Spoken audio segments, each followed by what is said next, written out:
Hello and welcome to episode 12 of the Gangrene Against the World podcast. I'm Allan Simon. The New York Jets are coming off of their week 1 loss to the Pittsburgh Steelers, 34-32. We broke down earlier in the week just some of the gut reactions to it. Now that I've had some time to react and take in the data and watch the film again. I only have a few more takeaways from what was a really heartbreaking loss at MetLife Stadium. I want to start with just the reception Jets fans have gotten from both the national media, the local media, and then, just Jets fans themselves about how the reaction was to this loss. Jets fans are not throwing anyone on their shoulders and celebrating that loss. That was a brutal loss. That is a game they should have won. You have a turnover, on the special teams play that leads to 2 touchdowns within 50 seconds. That's inexcusable. That's not how you win football games. But there's no way you leave that game not feeling motivated by how the offense looks. The weaknesses are the things that we knew they would be. We knew that the secondary was going to be a problem, that Tony Adams has reached his ceiling, that, Stevens is someone who, when overexposed, can be an issue. And overall, they lost a game in which they give up a 60-yard field goal to a really good kicker at MetLife Stadium. This is in no way a celebration. I don't think Jets fans feeling good about the loss means that they're celebrating or having a loser's mentality. It's Jets fans just want to see how this team can be different than teams of the past, and in particular how this regime responds to losses and responds to adversity compared to the Robert Saleh era Jets. And what I do like is right away they release Xavier Gipson. You never want to see a guy lose his job, but this is part of the sport. This is part of the game. Was it maybe 1 week too late? Yes. Would they have won that game if Xavier Gipson was released in the offseason and, Pritchett or someone else is returning that kick? Maybe, but they brought in a guy who's returned kicks before successfully. They gave him another shot. He tripped on a return that I think would have been a touchdown, and then he fumbles the ball and it cost the Jets the game. So Xavier Gipson's gonna be looking for another team. That's part of life. But what I like about that is that's Aaron Glenn showing accountability and saying, hey, this isn't good enough, and because of that, we need to move on for you. That is a gear shift for this franchise. I think the feeling that Saleh last year coddled players too much, I think all of that was true. And listen, when you're on a winning team, then it works. It doesn't matter. But on a losing team, on a team that, had no shows a lot and that got blown out a lot and just seemed unprepared and also led the league in penalties, you want to see accountability. Aaron Glenn also spoke to the fact that, yes, there were some big penalties, the pass interference on Stevens, the 15 yards on Quincy Williams hit out of bounds. Those are issues, but they only had 1 pre-snap penalty. That was a focal point. And overall, the Jets played a relatively clean game. The one big mistake led the way for the Steelers to score points, and on we go. So with Xavier Gipson being released, they signed Isaiah Williams. Williams was on the Lions and Bengals last year. He averaged 33.8 yards per return. 4 of those came with the Bengals in the last game of the season against the Steelers last year. He also has 11 punt returns where he averages around 9 yards per return. I don't know if he'll step in right away and become the punt returner, but we're going to see, especially if Kene Nwangwu is out, and right now he hasn't practiced all week after hurting his hamstring. It's going to be a mix of Arian Smith, Isaiah Davis, and Isaiah Williams on kick return. My guess is that Isaiah Davis gets the bulk of the punt returns. I think they want to find opportunities to get the ball in his hands anyway. He did return a few kicks. He did return a few kicks last season as well. I think he had a bobble or 2 on a couple last year, but he's a playmaker. They want to get the ball in his hands. So the biggest change up so far from the issues from last week are definitely the returner with Gipson being out. The next thing I'm interested in seeing is how are they going to shake up the secondary? Brandon Stevens was bad. Sauce Gardner was great, and as great as Sauce Gardner was, Stevens was that bad. He drops an interception that some people are saying might have been a pick 6, but either way, it's in his hands. He's kind of falling down and tripped, and he drops the ball. He gets a pass interference call on him. But to me, the bigger issue is Tony Adams as a safety. I know Malachi Moore is a rookie. I know that he's still not as refined as maybe a Tony Adams is, but we know exactly who Tony Adams is. Now's the time to bring in a guy who played over 60 games at Alabama, who can be a big hitter. We've seen him turn the ball over. It just needs a little juice next to Andre Cisco in the secondary. Tony Adams played 100% of the defensive snaps. That cannot be the case on Sunday. Some other notes, Mason Taylor is still hurt right now. Taylor, I called Ruckert tight end 1 on the Reaction podcast earlier this week. Based on snap count, Mason Taylor was the starting tight end in the tight end 1. He had more snaps, but Ruckert was more efficient on offense. He had a couple of catches. Both were nice plays. He also was blocking really well on the run game. So with Taylor hurt, I would expect Ruckert to get the bulk of snaps at tight end. And if Taylor can't play at all, look for Jelani Woods and Stone Smart to get a little bit more burn. Some of the positives that have only looked better as the week has gone on. Armand Menbu, the highest rated rookie and the highest graded offensive lineman. Week 1, he was phenomenal. He had 0 pressures against him. That includes around a dozen one-on-one snaps against TJ Watt. He did not allow a pressure. Olufashinu was fantastic as well. He graded out as one of the better tackles last week. And what I think was even most important is that Tippmann looked really good at guard. So you now have a guard and 2 tackles who are young and looking really strong. I think Tippmann is going to stay at guard. I think that is his better position. We talked about it previously, how he's had a hard time snapping the ball. I think him at center has come to an end, and he played really well and looked really good. That offensive line was phenomenal. They gave Justin Fields time to throw.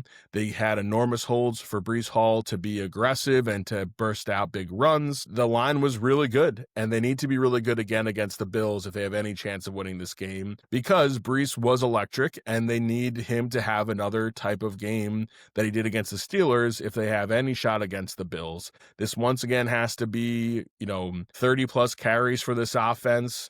You want to have him get even more looks in the passing game, I would say. He had 2 catches. You want to get that up. And overall, can you get a better performance from Braylon Allen? Can you get more out of Isaiah Davis? Maybe, but if it's just the Breece Hall show, it's the Breece Hall show. That's fine. Allen ends up grading as one of the worst running backs in week 1, and that's even with him scoring a touchdown. 7 of his 8 yards or 8 of his 9 yards, whatever it was on the touchdown run where his offensive line is pushing the pile for part of it. He was chopping his feet. He's not making a cut and going. He was just very slow in the backfield and really struggled, and it can't be that it was just because they were blocking better for Breece Hall than they were for Braylon Allen. And so he needs to have a better week 2 because they need to own the time of possession. If this game is a shootout, I think the Jets are in trouble. We saw Josh Allen and the Bills, win a crazy shootout week 1. We know that Josh Allen, the reigning MVP, has that in him. And even more importantly, if the Bills are up big early, if this is a 13-0 game or a 14-0 game, then I think the Jets are in a lot of trouble. So a lot of reaction and potentially overreaction to week 1. Again, I'm happy the Aaron Rodgers narrative is done. I was sick of it. I'm glad it's over. Now the Jets can move on. And the Jets need to find a way to steal a win against the Bills or against the Bucks, so then they can go ahead and take care of business against the Dolphins and find their way to 2-2. And the season's not over if they lose against the Bills. The season's not over if they start 0-3. Their schedule does open up in the second half of the year, but their offense played well enough to beat anyone in week 1, so they have to show more of the same. We'll keep an eye on the injuries. Kene Nwangwu, as I said, hamstring. He has not practiced yet. I'm recording this early on a Thursday morning, so we won't know about the Thursday practices till after this comes out. Mason Taylor has not practiced with an ankle, and again, he looks like he might be a concern. He's questionable for Sunday as well. Jay Tufele, he was listed as personal and then as well as illness, and he did not practice. Michael Carter, he had a limited showing at practice. McCrary Ball had a calf, but he practiced. And then Okafor, who is the 6th offensive lineman right now, he had a hand injury, but he practiced as well. Coming up, we're going to talk to Blake Parnham, and Blake is the face of the Helmet Bar in Keswick, Ontario. If you're not familiar with the Helmet Bar, please look them up online. They have garnered a cult following. Basically, a bunch of folks from Canada go there into Blake's family's backyard to sit at a bar that's shaped like an enormous Bills helmet. They make a bunch of food that's, built around who the opposition is going to be. So I'm sure Blake will get into what some New York style food they'll be eating. And overall, Blake's just a great fan. He does a lot of these podcasts and is just a great face for Bills Mafia. So we have Blake on to break down the matchup coming up. Just take the pulse of the Bills fan as they are looking to take a leap and become, a team that plays for a Super Bowl and finally makes that next leap and makes it to a Super Bowl. As we get into that, the clip for this week for the Bills, it's throwing it back to 2002, and that's Chad Morton when he had 2 kickoff returns for a touchdown. It seems fitting, the week that the Jets cut a kick returner because he fumbles a kickoff. He's also a guy, Xavier Gipson, who had a historic return, or at least a famous return against the Bills to win a game. Chad Morton did that in 2002. The Jets, of course, would go on to lose the next 4 games, and 3 of those were blowouts. Then Herm Edwards gives his famous "you play to win the game" speech at a press conference. We all know 2002 ends with a division championship. That's their last division championship. So let's take a listen and a look at Chad Morton's game back in 2002, the opening week against the Bills. High end-over-end kick that Morton will take left side of the 2, out to the 10. Left sideline to the 15, has a lane to the 20, still on his feet to the 30, cuts it back to the 40, midfield 50. Morton caught from behind, no, breaks the tackle. He'll go all the way. Touchdown, Jets. And just like that, like lightning, the Jets right back in the game. Morton at the 4, comes forward to the 15, to the 20, stutter steps to his left, breaks 2 tackles at the 40. He's out to midfield. It's a foot race. Deep in Bills territory to the 20. Morton to the 5. Into the end zone. Touchdown. The Jets have won the game in overtime.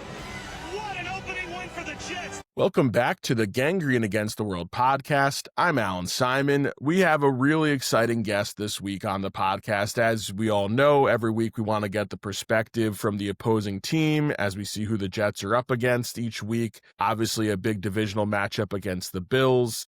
And this week we have the face of the Helmet Bar in Keswick, Ontario. It is a cult-followed bar in a house out across the border. They have tens of thousands of followers across social media. They get great turnouts. And Blake Parnham, who's with me, is the face of that and a super fan of the Bills. And so just to start, Blake, thanks so much for joining today. Hey, thanks for inviting me on. I guess I'm the world that you're against. That's right. This week you are the world. And, I've been to many a Jets-Bills game at MetLife Stadium and the old Giants Stadium. Bills fans travel well. They travel well to the stadium, but apparently they travel well to you and your bar out in Keswick. So just to start, can you tell me about the history of the Helmet Bar, kind of how it got started and what the experience is like every week for Bills games? Yeah, so the Bills Helmet Bar is something that myself and my family have built, constructed, kind of developed over the past several years. It's a 12-foot wide by 12-foot tall red Bills helmet in our backyard that my dad initially acquired back, I think it was in 1995. He was an elementary school teacher, and through a variety of weird circumstances, one of the sports liquidation stores was going out of business, and it was the checkout counter. Like, it was built up against a wall, and wow. They tried to get rid of all of their assets, couldn't find anybody who would want this amazing, ridiculous thing. One of the moms of one of his kids was there, and he, like me, I'm also a teacher, puts Bill stickers on all the great assignments. And she remembered that her kid's her kid's student was a teacher, loved the Bills, and so she got it for him for free, and it just sat in our backyard for almost 25 years. And it was really when the Raptors won the championship. It was June. We're outside. It's lovely out. Watching the championship. We're all into the beers, and I can see this giant Bills helmet in the back of the property. It was serving as our woodshed, and I decided, hey, maybe we should make a bar out of that. And then we did, and Since then, we've hosted tailgates for Bills games for the past few years and have met so many great people who just come to our house and watch Bills games with us. And it's been really fun. That's awesome. And Kevin Hayes from Spectrum News in Buffalo did a great piece on you all, and I'll link out to that on social media too. It's definitely worth checking out. A feel-good story about a fan base that, I've got to say, I spent some time in Buffalo last year for a friend's wedding, talking to Bills fans about the pain of being a Jets fan. And my experience has always been that Bills fans are just nice people. They're nice folks. I don't know if it's because of, much like the Jets, a lot of the history kind of revolves around being a lovable loser. But even with the Bills in their prime right now, looking to take the next step and, being a true Super Bowl contender and finally making that leap, I find Bills fans to be really agreeable. And it's certainly annoying as I watch Josh Allen beat up the Jets over the last 5 years.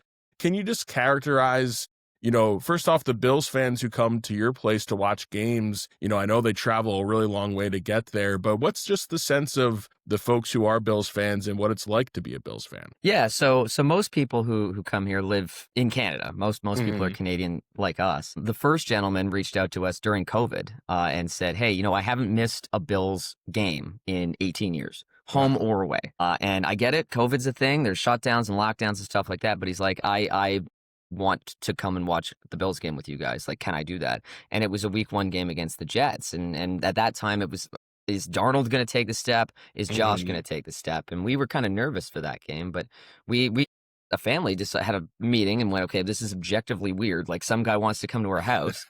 And then we said, what's the worst that happens? Sure. And he's become one of our really good friends. And into a broader perspective of Bills fans, I do think it comes from us being lovable losers. But I think it also stems from, like, in the ESPN production, the Four Falls Buffalo, Tim Russert says it pretty well. He's like, Miami's got the beaches, and Dallas has huge buildings, and Washington has the government, and New York is New York. Buffalo has the Bills, and that's it. And I think between them being terrible forever but good now, and the Sabres seemingly being terrible for the rest of eternity, I think that it inspires Bills fans to try to be, hey, what are you going to do? We lost again. And no one has ever lost a Bills tailgate. I'll tell you that, though. That is true. And listen, they focus all of their energy into and anger that you have, obviously, towards tables and beer cans and all the things that you can destroy. That's not, other people, which I think is good. In general, right now, what is the sense for Bills fans about this team, about the season? Is there it's now or never kind of mentality? Another year of McDermott. I know nationally, he's someone who's been maligned a little bit, but just in general, is the feeling this is the team, this is the best chance they've had in a while? I certainly think it is.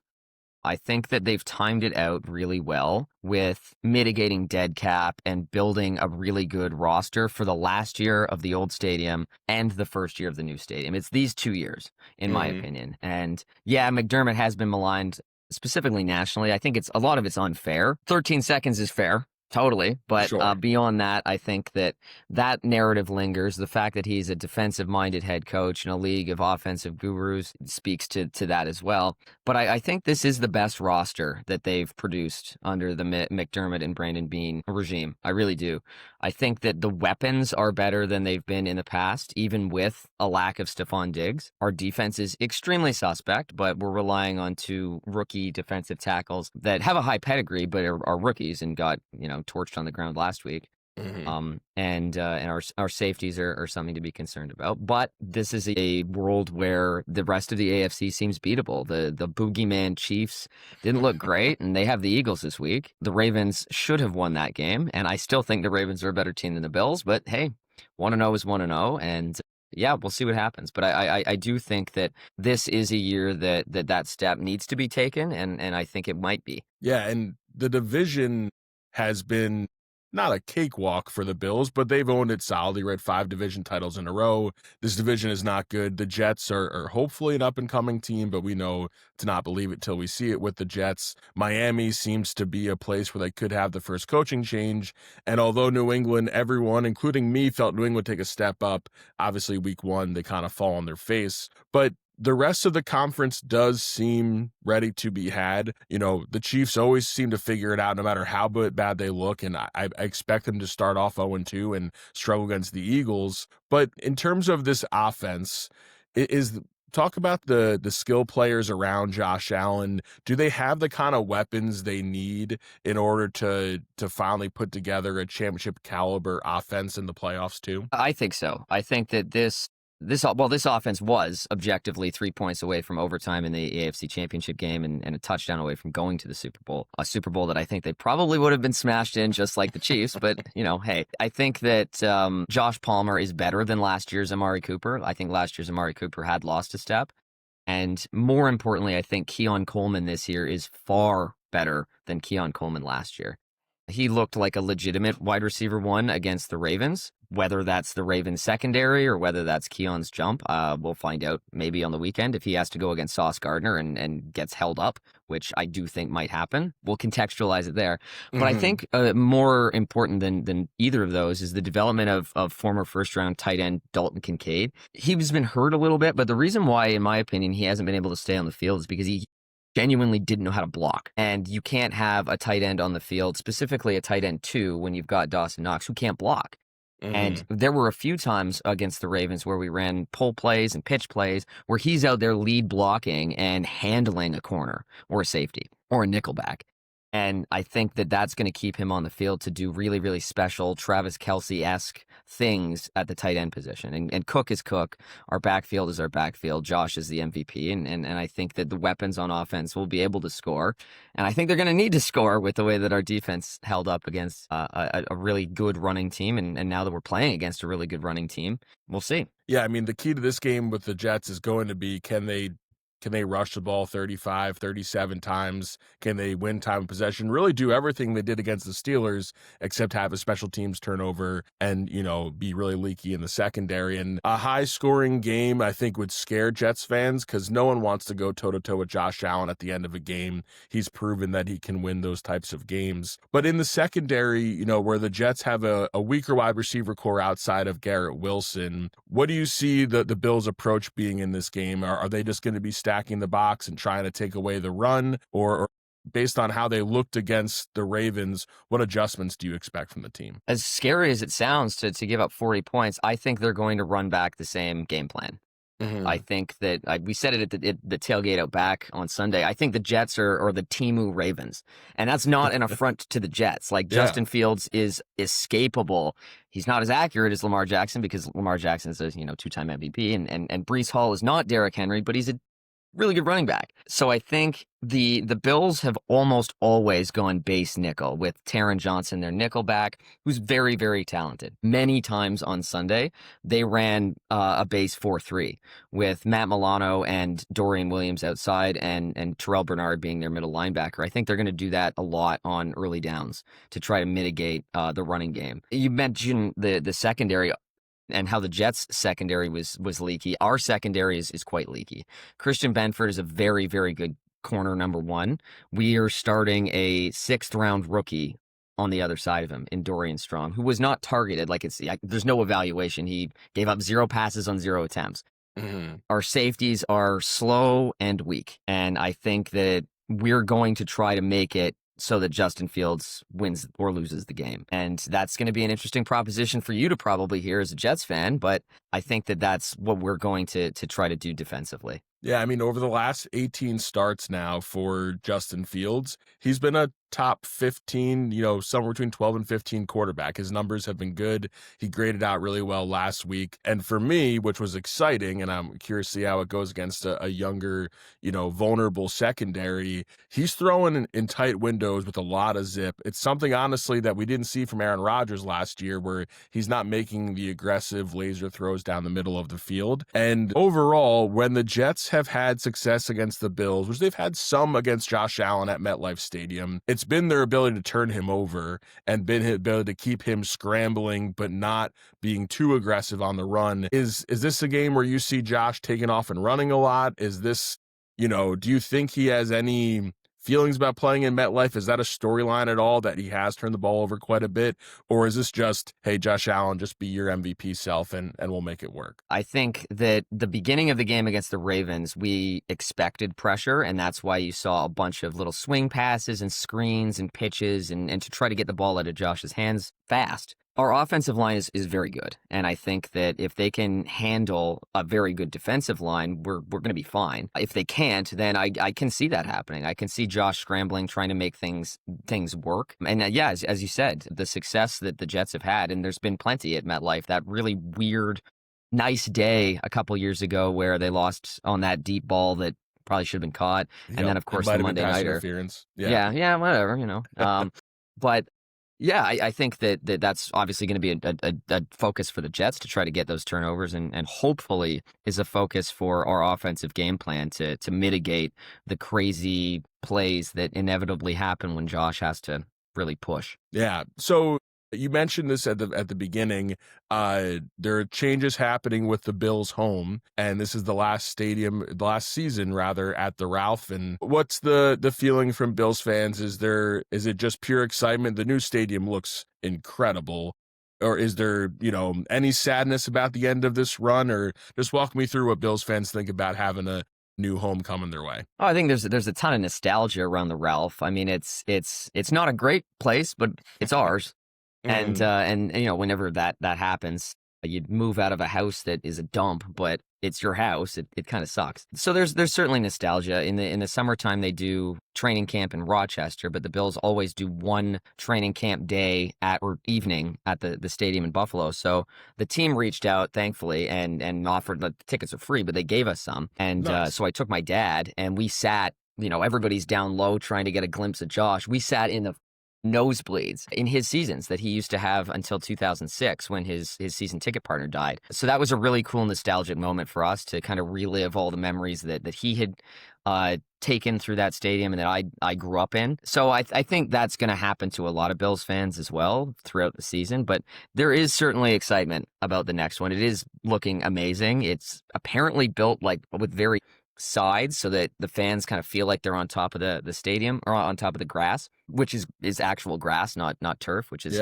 nice, particularly when I'm talking to somebody with the MetLife turf, the Demon turf. Absolutely. So yeah, it'll be exciting. The concern for me is it is a little smaller than the Ralph. I think about by 8,000 people, and the PSLs are keeping a lot of the longtime Bills fans, Bills season ticket holders away, which kind of sucks in a small blue collar city. But yeah, we'll see what happens. I'm certainly excited for it next year. Yeah, that's great. Well, Jets and Giants fans know all about PSLs, and probably more comparably to the Giants and Bills fans, where you have season ticket waiting lists, right? And for the Giants, you had an 80-year waiting list wiped away when they built the new stadium because of PSLs. And in my experience, it makes a 300 and top level section even that more fun because you get the real ones up there. And I gotta say, when I see all these new stadiums open, I just get jealous as these beautiful stadiums open up around the country and the Jets play in a air conditioned unit in a swamp. But we still show up. We still enjoy it. I'll be there Sunday, as I'm always there. Another question I like to ask guests when we have these matchups are, when you think Jets Bills, just what are some of the things that pop into your head? What are some of the good memories, bad memories that you have when you think about these two teams going at? I think that when I think about Bills Jets games, I think about upsets. I think about a team that should not win the game is just a pesky team and somehow does. And I mean that for the Jets recently against the Bills, and I mean that for the Bills back in the Mark Sanchez years, and that I remember that week 17 Fitz needs to come into Western New York and win and doesn't. Yep. So I fear the Jets in that way because I've seen it from both sides too many times where a team that has no business competing against a better team, an objectively better franchise, somehow, some way wins the game. Yeah, no, it's the Bills-Jets rivalry is an interesting one. For me, that 2015 last week with Rex Ryan as the coach of the Bills, and it's the last winning season the Jets had was 2015, so we're 10 years now without a winning season. That one's a bad one, but when I think about the teams, and I think we're around the same age, growing up, whether it's the Chad Morton kick return touchdown game in 2002 that leads into the Jets losing 4 in a row, and then Herm Edwards says you play to win the game. That kind of sparked all of that. Or even one interesting one for me is the Brett Favre season, when it looked like in 2008 the Jets were about to play themselves out of the playoffs completely. They play a game against the Bills at the Meadowlands. Brett Favre has his last okay game. Sean Ellis gets a strip sack fumble that saves the season, and then the Jets, of course, lose to Seattle, and it all goes crashing down. But Bills games always seem to be an inflection point on the schedule. Recently, the Jets have had a lot more success at MetLife. Going to Buffalo has been a disaster for this team for sure. But this is an interesting one this week. I think, for the Jets, they want to prove that they can replicate what was the highest graded offense in the NFL last week. Playing against a team that can score 40 points without thinking too much. What do you think are some of the keys to this game? When you think about a Bills win, what do you think it's going to look like? And then on the contrary, if you think this goes south for the Bills and the Jets have an opportunity, how does that look for you? I think we're going to know what's happening early in the game. And I say that completely knowing that the opposite happened on Sunday Night Football. I think that if the Bills take a lead and make the Jets throw the ball, it's not going to be a fun day for you guys at the stadium. Comparatively, I think that if you can run the ball and go up by 2 scores, it's going to be challenging for us to come back because you can tee off on Josh and because it takes out James Cook for a lot of it. My criticism when James Cook was going through this contract dispute was the fact that through the last drive against the Chiefs in the AFC Championship game, he wasn't on the field for many of those snaps, and he wasn't on the field because he doesn't know how to pass block. So taking him off the field because they're passing situations would be a huge advantage, not just to the Jets, but to any team that plays the Bills. And you do that by going up, and you do that by making Josh play hero ball, and he's shown that he can do that. But I think that against, hopefully for you guys, good enough defense, that's the key to success for the Jets. Yeah, if the game relies on, the safeties and corners not named Sauce Gardner, I think Jets fans are going to be very worried. I think you're going to see a switch in the secondary, whether it's Stevens at corner getting demoted or Tony Adams losing some time to rookie from Alabama, Malachi Moore. I think Josh Allen's going to see a few different looks, but I agree. If the Jets can get after Josh Allen rushing 4, and Will McDonald can have another great game, and Quinnen Williams can be an all-pro type guy, let's, Sherwood and Quincy Williams do their thing from the middle of the field. That's the equation. But you're right. If this turns into where the Jets are down 14-0 quickly, I think I might be leaving early from that game. And I've left early at a few Bills games, because sometimes they turn south real quick. The one thing I always know about Bills-Jets games, there's going to be a lot of Bills fans there. Bills fans just always seem to rise to the occasion and be good-spirited folks, and I look forward to seeing them, hopefully leaving MetLife maybe a little upset, but overall it should be good. Blake, I just want to thank you for joining me today. It's been a great chat, and you mentioned before we hopped on, it seems like you'll have a good crew for a 1 o'clock Sunday game, so tell them, Gangrene Nation does say hi, and we hope it's a good game on Sunday. Will do. That sounds great. One of the things that we do here at the Helmet Bar is we try to theme our menu based on opponent. Oh, so we've got some New York City style pizzas, some Coney Island dogs. So we'll be eating well. You guys have one of the better cuisines in the NFL. I'll put it that way. There you go. I'm curious how that pizza would turn out. I think hopefully you post it on social media. We'll check it out and we'll give Absolutely. the New York perspective of it. But Blake, thanks so much for hopping on today. I really appreciate it. And yeah, we're going to take a break here and come back and look at the keys of the game coming up against Buffalo. Lossman under pressure, lost the football. Still on the loose, picked up by the Jets, inside the 5, to the end zone, touchdown. Sean Ellis. Do you believe that? J.P. Lossman has to protect the football. The blitz coming from behind by Elam. He knocks the ball loose, and Sean Ellis, the ball's bouncing around, but he gets a great hop as it bounces up to waist level right in front of him. Lossman not feeling the pressure from behind, and Elam gets his right hand down on the ball, knocks it loose. Sean Ellis had it once, but here's the bounce. Comes right back at him. And look at that hit he puts on Langston Walker. What a great play by the longest tenured New York Jet, Sean Ellis. Welcome back to the Gangrene Against the World podcast. I want to thank Blake for joining us today. It was great talking to him. A really cool thing they've got going on north of the border there. Bills fans, they're just nice folks. They really are. And there'll be a lot of them at MetLife Stadium. Like I said, the Bills fans always travel well. And what I'm hoping is going to be another really competitive game for the Jets. The equation for them winning is the same. Run the ball all day. When Justin Fields does throw, take advantage of that young secondary that Blake, drew out for us, and, find the opportunities to take shots downfield to Garrett Wilson, mixing the tight ends a little bit more. You'll get Breece Hall going. Before we move on to the 5 things to watch for the Jets in this game against the Bills, just want to tell you what you just heard. So I had mentioned it with Blake, the 2008 Jets-Bills game at Giants Stadium. The Jets are playing for the playoff lives in the Brett Favre season. Of course, the Jets started 8-3 that year, and then they only would go on to win one more game. And it was a disappointing year. It led to the Mark Sanchez, Rex Ryan years, which, we got a couple of good ones there. But that Bills game, I was at that game with my dad. We're sitting behind the end zone, and the play I'll never forget, although the Sean Ellis touchdown was incredible, Brett Favre, who we later would learn was playing hurt, he probably should not have been playing with that hurt shoulder.